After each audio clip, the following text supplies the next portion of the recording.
Another day, another tragedy. And this time it took place in Minneapolis at a church where your children are supposed to feel safe, a Catholic church. And two children were killed in a senseless murder that makes no sense. And I honestly can't wrap my head around it. It happened during a morning mass service, and the shooter's name was Robin Westman. And he fired through the church's stained glass windows with a rifle, a shotgun, and a pistol. What the hell? Why do you have so many different types of guns? Besides that, he killed two children, an 8 and a 10-year-old, and 17 others were injured, and 14 of that 17 were children themselves. So 14 out of the 17 were children. The shooter also died on the scene, and they're reviewing it as a possible hate crime. The FBI removed some stuff he posted online. He was posting like crazy stuff online. I don't know. Hey y'all, today I'm going to be reading the Amana electric dryer user manual. Dryer safety. Your safety and the safety of others are very important. I don't know how the FBI did not flag any of this. It's crazy. When I watch people that are like pedophiles and all this stuff, and they're like people like this, and they're clearly posting their stuff online. They're clearly posting stuff that should be flagged. They never get flagged. I don't understand what they're actually looking for, but the FBI needs to do a better job. It said a vigil is being held in Minneapolis for the children that died, and apparently this guy had no prior criminal record, and all the guns he had, the shotgun, the handgun, and the assault rifle, were all purchased illegally. So let's not make this a debate about whether guns should be legal or not, because he purchased them legally. And again, this is a side topic, but no matter what, illegal criminals will always get guns.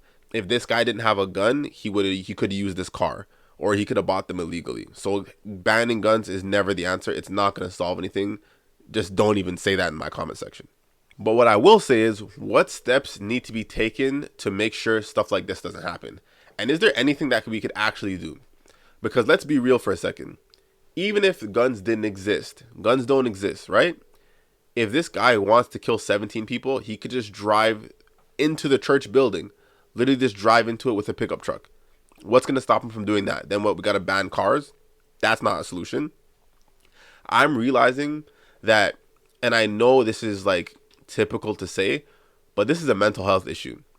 And we need to put a lot more focus on mental health and having more safeguards for people with mental health issues, and more areas for them to reach out. And I know you'd maybe saying there's a lot, and yes, there is.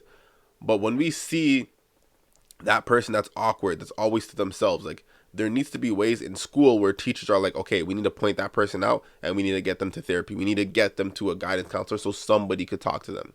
Because this stuff is going to keep happening. And these people, I guarantee you, if you talk to this guy, Robin Westman, if you talk to his family and friends, I guarantee you that they knew he was off. They knew something was off for a long time. And nobody did anything. Everybody's like, oh, well, that's just Robin, right? That's just him.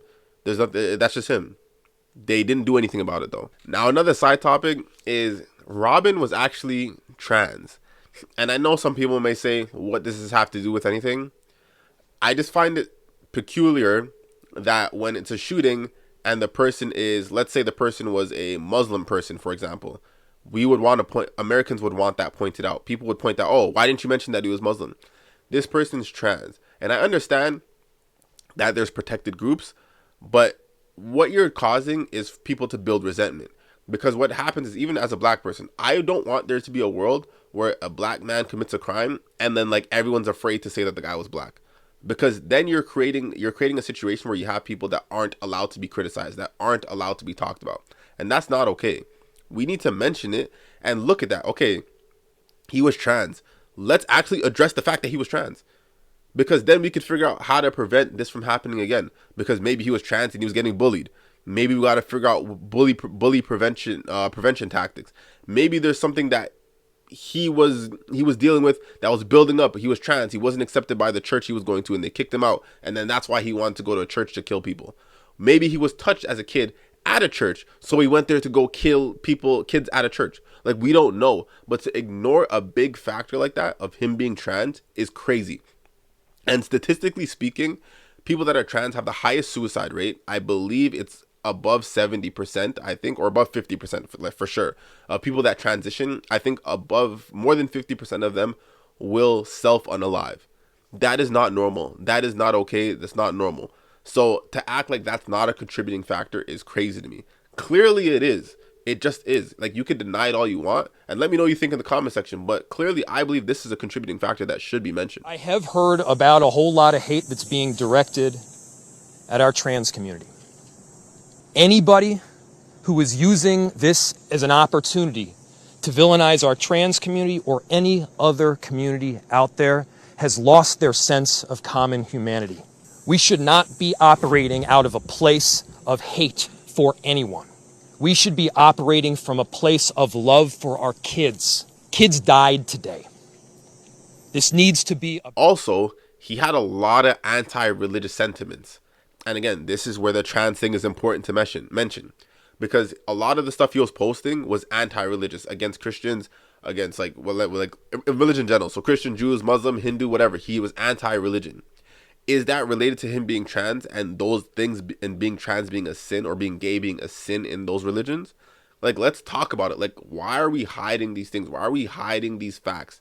The news is purposefully avoiding these things and saying, oh, we don't believe it's related. I'm not a cop. I'm not a professional investigator. And my common sense will tell me it's clearly related. You don't just go and do what he did off of a whim and a humbug. The guy that went up to shoot a black church, Dylan Ruth, that guy has mental issues, yes. But he did it because he was racist. And he just didn't like black people. The same thing applies here. This guy was trans, and in Catholicism, that is not okay and it's a sin. Fine. That's why he did it. Like, why are we trying to, like, usually the answer is right in front of your face. When you try to make things so complex, like, oh, it's this, it's that. No. The A squared plus B squared equals C squared. 1 plus 1 is 2. The simple answer that's right in front of your face is usually the common sense answer that's the truth. Don't overcomplicate things just because it doesn't fit the narrative that you want. But I don't know. Let me know what you think in the comment section down below. Let me know if I'm being too harsh. Let me know if I'm overstepping. I don't know. I just think that him being trans definitely is related. And I think that getting rid of guns or banning guns is not going to help anything at all. But let me know what you think. Make sure you go ahead and like, comment, and subscribe. Do not treat me like a side chick. I'm KamsCorner, and I'm out.